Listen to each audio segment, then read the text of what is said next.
Hi mga guys, it's me again, Irish Warde, a content creator and also a mom.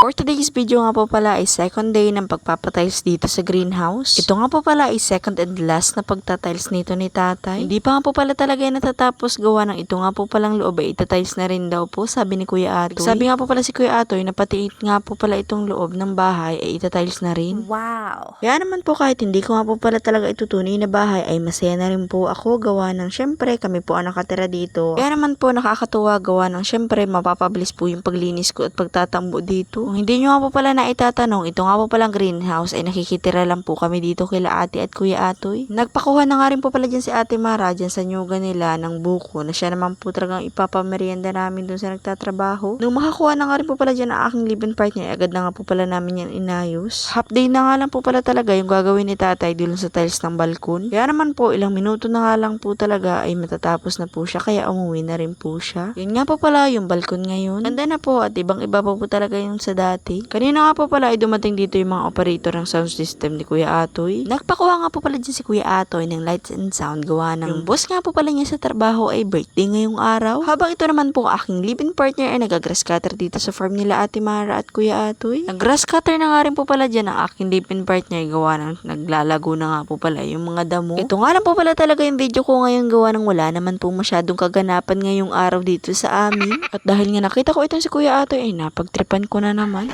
Atoy, ano masabi mo? Maraming salamat nga rin po pala sa mga operator na lagi na andyan para nga po pala ma-operate itong sound system ni Kuya Atoy. Sana po ay hindi kayo magbago at hindi magsawa at sana rin po marami po tayong tagtugan na dumating. Ang hapon na nga rin po pala ay naglinis nga po pala kami dito sa balkon. Tinulungan na nga rin po pala ako dito ng aking mga kapatid. Linisan na nga rin po pala yan ni Ate Marang lamesa na siya na pong ilalagay namin dyan sa loob para naman po may inuman na naman.